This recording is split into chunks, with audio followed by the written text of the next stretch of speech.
कबीर साहब ने जैसे कहा ना कि ब्रह्मा विष्णु महेश्वर कहिए, इनसे लागी काई, इनके भरोसे कोई मत रहियो, इन्होंने मुक्ति पाई। कि अगर जो इनका भरोसा करता है, लेकिन करते हैं, इस बात की आलोचना हम नहीं करते। ब्रह्मा जी को पूजते हैं, विष्णु जी को पूजते हैं, शंकर जी को पूजते हैं, पूजो जरूर पूजो, उनको पूजना चाहिए भी, पूज्य हैं वो।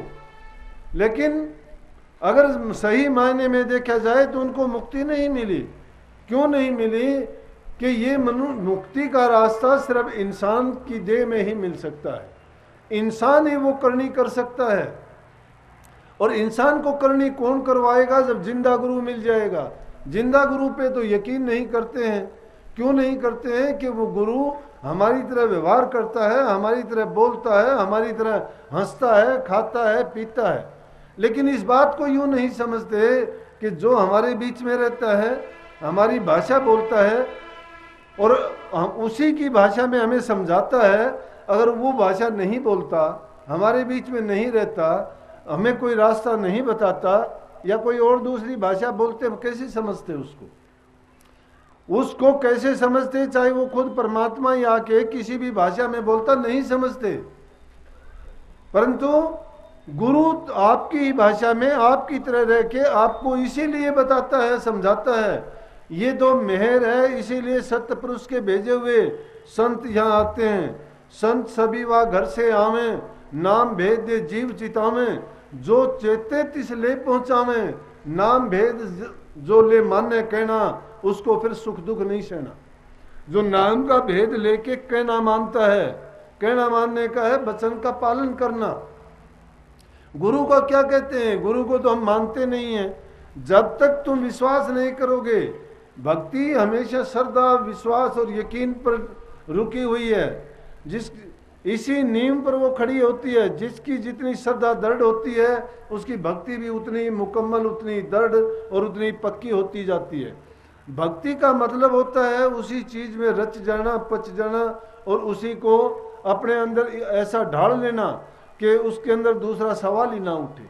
लेकिन हम तो मन के गुलाम हैं, मन में उठने वाली इच्छाओं के गुलाम हैं। इसमें संकल्प विकल्प लगातार उठते रहते हैं। एक कोई चीज दिखाई देती है, उसके अनेकों ख्यालात हमारे दिमाग में आते हैं, और मन जो कहता है उसी बात को हम मान लेते हैं। मन क्या कहता है? मन तो उलझाने वाली बात कहता है, मन माया में फंसाने वाली बात कहता है। मन इस संसार से निकलने नहीं देना चाहता, क्योंकि जिस हमारा शरीर किस चीज से बना है? 5 तत्व से बना है। 5 तत्वों में संसार की वस्तुओं का समावेश है, और उस मादे से ही मन पैदा हुआ है। क्योंकि शास्त्रों में लेख है कि पहला आदमी का अन्नमय कोष बनता है। जैसी अवस्था में तुम देखोगे कि सब लोगों के विचार एक जैसे नहीं हैं, सबके शरीर एक जैसे हैं, बनावट एक जैसी है, सबकी इंद्रियां एक जैसी हैं, लेकिन सब लोगों के ख्याल एक जैसे नहीं हैं। उनके ख्याल एक जैसे ना होने का कारण क्या है? कि अलग अलग प्रदेशों में रहने वाले अलग अलग प्रकार की वस्तुएं वहाँ पैदा होती है। उनका उपयोग करने से जैसा उसके अन्न का, खाने का, पीने का और उन चीज़ों का इंसान के शरीर पर असर पड़ता है, शरीर से मन पर, मन से विचार पर, विचार से उनके और छोटी छोटी जितनी भी आगे बढ़ते जाते ज्ञान, विज्ञान और आनंद तक पहुंच जाती है। उसी चीज को 5 चीजों में विभक्त कर दिया गया कि अन्नमय कोष। जिस इंसान का अन्न खाना अच्छा, अन्न शुद्ध नहीं है, अन्न शुद्ध नहीं है, संग का जिक्र आया था। अन्न जिसके हाथ खाओगे, जिस आदमी के हाथ से तुम अन्न खाते हो, वैसे ही विचार अगर ना हो जाए, कुछ दिन खा के देखो। जिस इंसान में गुस्सा नहीं हो, कभी शांत स्वभाव का आदमी हो, लेकिन उसको रोजाना गुस्से वाले आदमी से खाना बनवा के खिलाओ, कुछ दिन में उसका स्वभाव बदल जाएगा, गुस्से वाला हो जाएगा। अगर कोई शांत स्वभाव वाला रोजाना खाना बना के किसी गुस्से वाले आदमी को खिलाता है, तो उसका स्वभाव भी शांत हो जाएगा। क्यों हो जाएगा? कि बनाने वाले का ख्यालात उस चीज में चले जाते हैं। जिस दृष्टि से हम करते हैं, जिस चीज पे इंसान की दृष्टि में वो ताकत है, संतों ने उसी चीज को, एकाग्रता में शक्ति है। एकाग्रता आप किसी चीज के लिए करके देखो, जिस चीज में पढ़ने वाला बच्चा पढ़ाई में एकाग्रता करता है, एक इंजीनियर किसी चीज को बनाने में उसको करता है, वैज्ञानिक किसी खोज करने में अपना खान पान तन मन सब ख्यालात को भूल के एक ही जगह जब ख्याल टिकाता है उस चीज को ढूंढ लेता है। तो हमारे संतों ने गलत नहीं कहा, उन्होंने भी कहा कि मन की वृत्तियों को रोक कर जब तुम्हें एक जगह पर टिका लोगे अपने गुरु के रूप में। गुरु के रूप में क्यों? क्योंकि गुरु हमारे लिए आदर्श है, जिसका तुम ख्याल और ध्यान करते हो और जिसके विचार एकदम निखालस एक ही चीज के लिए हैं, प्रभु भक्ति के लिए नाम में रचे हुए हैं, और उसी का नाम का ख्याल करने वाले गुरु का तुम ख्याल करोगे तो जैसा ख्याल इंसान का वैसा हाल, वैसे ही विचार आपके हो जाएंगे। लेकिन हम तो क्या करते हैं, चालाकियां ज़्यादा करते हैं, चतुराइयां ज़्यादा बरतते हैं, बुद्धि की बातों में पड़ते हैं, तर्क वितर्क में फंसते हैं, गुरु की बात को दरकिनार करते हैं, अपनी बात को ऊंचा रखते हैं। लेकिन संत कभी अपनी बात किसी पर थोपते नहीं हैं। वो कहते हैं तुम्हें जो अच्छा लगता है वो करो, लेकिन आजमा के देखो। एक बार भी तुम अगर अंदर में जाओगे, एक बार भी अंदर में जाओगे, एक झलक भी तुमने उस नूरी गुरु की पाई तो तुम्हें यकीन हो जाएगा कि तुम कहाँ हो और क्या तुम चाहते हो और असलियत में वास्तविकता क्या है। वास्तविकता वही चीज है कि एक बार भी जिसकी झलक मिल जाने से तुम्हारे जन्म जन्म के कर्म और पाप कट जाते हैं, धुल जाते हैं। लेकिन वो मिलेंगे कब? जब बारी गुरु को तुम अपना लोगे, बारी गुरु के वचन को तुम मंत्र मान लोगे, बारी गुरु के दर्शन से ही तुम्हारे मन में खिंचाव आना शुरू हो जाएगा। लेकिन ये किन लोगों के लिए है? जो लोग संसार में फंसे हुए हैं, जो लोग कामनाओं के गुलाम हैं, उनके लिए विचार नहीं। अगर आप सही मायने में अपने घर को जाना चाहते हो, स्वामी जी महाराज ने कही है कि उनके लिए नहीं उपदेश हमारा जिनको जगत कामना मारा, जिनको जगत की कामनाओं ने मार रखा है, जो जगत संसार की दुनिया की चीजों में उनको ही सब कुछ माने बैठे हैं, उन्हीं को जो सब कुछ माने बैठे उनके लिए नहीं है।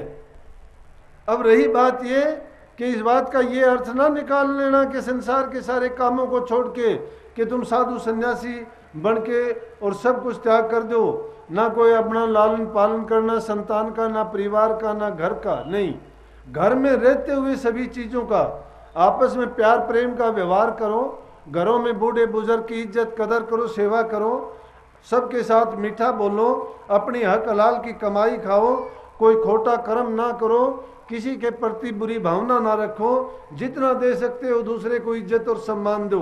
क्योंकि अगर दूसरे को आप इज्जत और सम्मान देते हो तो दूसरे को नहीं देते वो समझो कि तुम अपने लिए ही कर रहे हो। क्योंकि इंसान जैसा करता है वैसा उसको मिलता है। कुदरत में कोई चीज़ ऐसी नहीं है कि इंसान करके उससे बच जाए। अगर आप बुरा करते हो तो उसका नतीजा बुरा मिलेगा, अच्छा करते हो तो अच्छा मिलेगा। अगर आप नाम जपते हो तो उसका नतीजा तो ये है, ना वो भलाई में है ना वो बुराई में है। तो वो कैसा है? वो इनसे भी ऊपर उठ के है। इस दुनिया से बचने का यही एक ख्याल है कि जब तक संसार में रहते हो, संसार को, उनकी सभी मर्यादाओं को, सभी कानूनों को उनका मानते रहो। संत मत का मतलब यह है कि किसी की मर्यादाएं नहीं तुड़वाते। सत्संगी बन जाते हैं, उसके बाद कहते हैं कि हम नहीं करते, हम देवी देवताओं की पूजा नहीं करते। कि कौन मना करता है आपको, क्यों नहीं करते? कि कहते हैं हम नहीं करते, हमें तो नहीं करने देते, कहते हैं कि उनकी पूजा। अरे असल में पूजा हम बताते हैं उनकी, वो चीज़ है क्या? उन देवी देवताओं की पूजा से बढ़ के तो तुम्हारे माँ बाप और सास ससुर की पूजा करो। तुम उनकी पूजा करते हो तो मैं कहता हूँ माँ की और सास की जो पूजा करते हैं, समझो कि पृथ्वी पर रहने वाले सभी देवी देवताओं की आपने पूजा कर ली। और जो पिता और ससुर की सेवा करते हैं वो समझो सभी आकाशीय देवताओं की भी सेवा कर ली।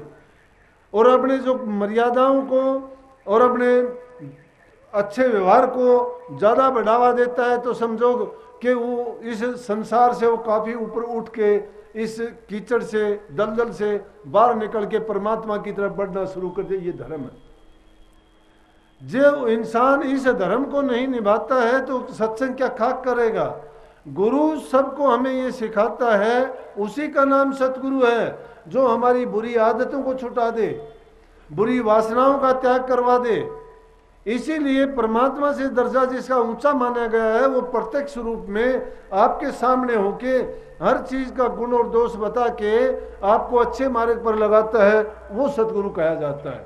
जो सत्य मार्ग को जानता नहीं है, एक दूसरे की आलोचनाओं में पड़े हुए हैं, कुरीतियों में तुम्हें डालते हैं और उनके पास कहने के लिए कुछ होता नहीं है, तो उनका क्या गुरुपना है? ना कभी मिलना है, ना कभी सुनना है, ना कभी बात होती है और ना कोई शंका समाधान होता है। गुरु मिले तब कहा कमाना, कमाने का मतलब है गुरु मिल गया तो उसके बाद भी क्या करना है? अरे गुरु भ्रम निकाल देता है, फिर कमाने की करने की कोई चीज नहीं रह जाती। लेकिन हम फिर भी भ्रमों में पड़े रहते हैं, वो हमारा अज्ञान है। अज्ञान कब निकलता है? कभी दीपक जलाने के बाद अंधेरा घर में रहता है। अरे सूर्य उदय होने के बाद कभी रात का अंधेरा दिखाई देता है। लेकिन हम लोगों को गुरु मिला है, गुरु का ज्ञान मिला, फिर भी हमारा अज्ञान क्यों नहीं भागता? तिमिर गया रवि देख के, कुमती गई गुरु ज्ञान, सुमती गई पर लोभ थे और भक्ति गई अभिमान। जब अंधेरा चला जाता है गुरु के सूर्य के उदय होते ही, तो गुरु के मिलने से अज्ञान दूर हो जाता है, कुमती दूर हो जाती है, सुमति आ जानी चाहिए। दुर्गुणों का भागना और सगुणों का आ जाना, ये उसकी पहचान है कि हमें गुरु मिला है, नाम मिला है। लेकिन हम तो देखते हैं कि कोई कहता है मुझे इतने बरस हो गए नाम लिए हुए, कोई कहता है कि मैं इतने दिन से अभ्यास कर रहा हूँ, कोई कुछ करता है। क्यों झूठे आडंबर करते हो? जब नाम की कमाई नहीं करते तो व्यर्थ अपना टाइम गंवाते हो और फिर दोष लगाते हो। क्योंकि एक तो गुरु के दोषी बन गए। दोषी तो क्या है? सबसे बुरा वो है कि जो गुरु के वचन की पालना नहीं करता, जो नाम लेके नाम की कमाई नहीं करता है। क्यों नहीं? कि जो माँ के दूध को लजा देता है, माँ का दूध पी के, और माँ बाप की जो कदर नहीं करता, उनको ठोकर मारता है, गालियां देता है, सेवा नहीं करता, घर से निकाल देते हैं। कितने लोग दुखी हैं इस बात से। बुढ़ापा सब में आना है। माँ बाप इसीलिए पैदा करते हैं कि अब बच्चे को हमारी ज़रूरत है, जब हमें ज़रूरत होगी तो ये हमारा सहारा बनेगा, हमें ज़रूरत के समय हमें ये सुख देगा, हमारी संभाल करेगा। लेकिन उसी बुढ़ापे में हम उसका साथ छोड़ के और उसको और ज़्यादा दुख देते हैं। कितना बुरा है ये। तो इसलिए उनको पैदा करना उसने ये नहीं, लेकिन उसमें स्वार्थ था। स्वार्थ है उसका कि बड़ा होने के बाद में हमें इसके बदले में वो कुछ करेगा, लेकिन उसके बदले में वो उसके साथ ऐसा व्यवहार करता है तो उसको सुख नहीं है, कहीं भी नहीं है। इसलिए अपने आचार विचार को और व्यवहार को जब अच्छा बना लोगे, अच्छा सुधार लोगे, तो समझो कि हम भक्ति करने के लायक बन जाएंगे। नाम की कमाई करना कोई मुश्किल नहीं है, लेकिन वो नाम की कमाई करने से पहले अच्छे गुणों का अपना लेना बहुत ज़रूरी है। वो अच्छे गुण जब आ जाएंगे इंसान में, तो भक्ति का रास्ता तो अपने आप खुलता चला जाएगा, मंजिल अपने आप नज़दीक आती चली जाएगी। जो जो तुम अंतर में जाओगे, जो जो अंधकार मिटता चला जाएगा, अंदर में जो पर्दे लगे हुए हैं, मल के, वक्षेप के, आवरण के, ये पर्दे हमारी रूह पर चढ़े हुए हैं, आज के नहीं, युग युगांतरों के चढ़े हुए हैं। एक हमारा यही जीवन नहीं है, यही जन्म नहीं है, ये तो जो एक प्रोसेस है प्रकृति का, उसमें अनेकों बार हम पैदा हुए हैं, अनेकों बार हम मरे हैं, और अब भी एक रूप उसका भी है। ये मरने के बाद भी अंत कभी नहीं आता है। हमारे कर्मों का सिलसिला चलता रहता है। जैसे कर्म करते जाते हैं वैसा कर्म भोगने के लिए फिर संसार में किसी न किसी रूप में पैदा होते रहते हैं। इसीलिए इस संसार को कर्मबंदी बताया गया है। इस कर्मबंदी संसार क्यों है कर्मबंदी? कि सब के सब अपने कर्म के बंधन से हैं। कोई लड़की बन के, कोई भाई बन के, कोई जमाई बन के, कोई धी बन के, कोई नातेदार बन के, कोई मित्र बन के, कोई बैल बन के, कोई भैंस बन के, कोई गाय बन के अपना कर्जा लेता है, कोई देता है। देखते नहीं हो कि कितने बूढ़े बैल हो जाते हैं, जमींदार उसको जोतता है। तेली के घर में वो बैल पूरा दिन घूमता रहता है, उसको चारा तक नहीं मिलता, लेकिन उसका काम उसको करना पड़ता, कर्जदार है वो उसका। कितने ऐसे और जीव जंतु, पशु पक्षी देखो, घरों में रह के इंसान का कर्जा ही तो उतारते हैं। कई लड़के, कई बहन देखो, कई बेटियां देखो, कई बहू देखो कि वो करते क्या हैं, लेकिन उसके बावजूद भी क्या होता है, ऐसा होता है कि संसार में जो कर्म होता है वो कभी भी मिटता नहीं है, और उस कर्म को काटने का, मिटने का एक ही रास्ता है, और वो है नाम। नाम जब जपते चले जाओगे वो कर्म करते चले जाएंगे। कर्म हम अपने साथ लेके आए, लेकिन यहाँ तो हमने जो वो कर्म था पिछला वो तो था, और यहाँ आके और दूसरे कर्मों को और ज़्यादा बढ़ा लिया। क्योंकि ये संसार ऐसी दुकान है, ऐसी हाट है, यहाँ पर हर तरह का सौदा आया है। लेकिन चतुर इंसान वो है जो अपने सौदे को चौगुना करके लेके जाता है, और मूर्ख इंसान वो है कि इसका मूल भी गंवा के जाता है। मूल कैसे गंवा के जाते हो कि हम जो पूंजी लेके आते हैं वो संसार रूपी पूंजी है, जीवन रूपी पूंजी है। उस जीवन को बिना प्रभु की भक्ति के अगर हम उसको व्यर्था खो देते हैं तो उसका मूल भी हमने खो दिया है। क्योंकि ये मौका बार बार नहीं मिलने का। भई प्राप्त मानस दे हरिया, गोविंद मिलन की ये तेरी बरिया, और काज तेरे किते न काम, कर साध संगत भज केवल नाम। कर साध संगत भज केवल नाम, और काम तेरे किते न काम। ये और दुनियादारी के जितने भी काम हैं ये काम आने वाले नहीं हैं, ये हमारी जिम्मेवारियां हैं जो निभानी पड़ती हैं, ये हमारा कर्ज है जो हमें उतारना पड़ता है, उतारना पड़ेगा। अगर उनसे तुम भागना चाहोगे, उस कर्म से बचना चाहोगे, फिर दुनिया में आओगे, फिर वो कर्ज चुकाना पड़ेगा। क्योंकि कर्म कभी चूकता नहीं है, चाहे वो जब तक हम पूरा नहीं कर लेते उस कर्म के लिए बार बार संसार में आना पड़ेगा, और आए हैं बार बार। हमारे शास्त्र भी गवाह हैं। राम और कृष्ण जैसे जो अवतारी पुरुष थे वो भी नहीं बचे। कहते हैं कि पहले जन्म में रामचंद्र जी राम के रूप में आए थे, दूसरे जन्म में वो कृष्ण जी के रूप में आए। क्यों आए? अगर रामचंद्र जी पूर्ण पुरुष थे, मर्यादा पुरुष थे, तो नहीं आना चाहिए था। लेकिन क्यों आए? क्योंकि उनके सिर भी कर्म था, और उस कर्म का कर्जा चुकाने के लिए आए। बल्कि मैंने तो महर्षि जी की एक बड़ी लंबी चौड़ी, महर्षि शिवरतलाल जी अपनी चौथी पीढ़ी में हुए हैं, हजूर महाराज जी के बाद में। इलाहाबाद में रहते थे, बड़े पढ़े लिखे और राधा स्वामी मत को चमकाने वाले, और आर्य समाज के बहुत ही एक ऊंचे व्यक्ति थे वो। और आर्य समाज की दो फाट जिसमें हो गई थी, घास पार्टी और मांस पार्टी, उनको एक किया था। और उन्हीं महर्षि शिवरतलाल जी ने आर्य गजट की छपाई भी उन्होंने की थी। बाद में वो राधा स्वामी मत में आए थे। क्यों आए थे? वो कहने लगे कि जिस मत में अगर महात्माओं की, संतों की, महापुरुषों की, हमारे बुजुर्गों की बेकदरी होती है या उनकी आलोचनाएं होती हैं तो उनको मैं पसंद नहीं करता। तो ये कुछ ऐसी बातें उन्होंने सुनी होंगी तो उनका मन नहीं चाहा, और उन्होंने राधा स्वामी मत को चुना। क्योंकि राधा स्वामी मत किसी की आलोचना नहीं करता है, किसी की बुराई नहीं करता है, ये एकदम सार वस्तु की तरफ लेके जाता है जीव को। उस संसार के बंधन से मुक्त कराने के लिए सुरत शब्द योग से बढ़ के कोई योग नहीं है। तो उन्हीं महर्षि जी ने एक लंबी चौड़ी तहरीर लिखी, बहुत पढ़े लिखे भी थे वो, जो पढ़ा लिखा भी और उसके बाद सुरत शब्द का जो अभ्यास करता है उसका तो मुकाबला ही नहीं है।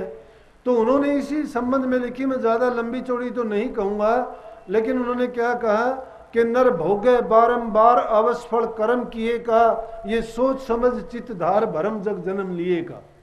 नर भोगे बारंबार अवश्य फल कर्म किए का। कैसे?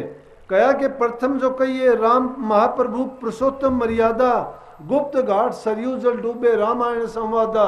दूजे कहिए कृष्ण विवेक की 16 कला के पूरे, यदुकुल नासी भीर की गासी भया भय मचूरे। प्रथम जो कहिए राम महाप्रभु, रामचंद्र जी को आज भी हम उसी इज्जत, उसी सम्मान, उससे भी ज्यादा सम्मान से पूछते हैं। मर्यादा पुरुषोत्तम थे, मर्यादाओं को नहीं टूटने दिया। आज भी कहावत चली आती है कि रघुकुल रीत सदा चली आई, प्राण जाए पर वचन न जाई। सभी मर्यादाओं को पालन किया। हमारी रामायण को पढ़ के देखो, मातृ भक्ति, पितृ भक्ति, स्त्री भक्ति, संतान के प्रति, समाज के प्रति हमारे जो जो दायित्व हैं, एक भी ऐसी चीज अछूती नहीं है। उसी रामायण को अगर हम पढ़ लें, ऐसे ऐसे ग्रंथ हमारे पास हैं, उन ग्रंथों पर हर साल लीलाएं होती हैं, टीवी में अनेक प्रोग्राम उन पर होते हैं, घर घर में उनको सब इस कथा कहानी को जानते हैं। सास बहू के रिश्ते नाते देखो, माँ बेटी के देखो, जेठ जेठानी देवरानी के नाते उसमें देखो, जितने भी वहाँ नियम कानून मर्यादा हैं सब के सब उसमें दिए गए हैं। लेकिन उनको सबको जानते हुए भी हम उनके खिलाफ सारे काम करते जा रहे हैं, कहाँ मानते हैं।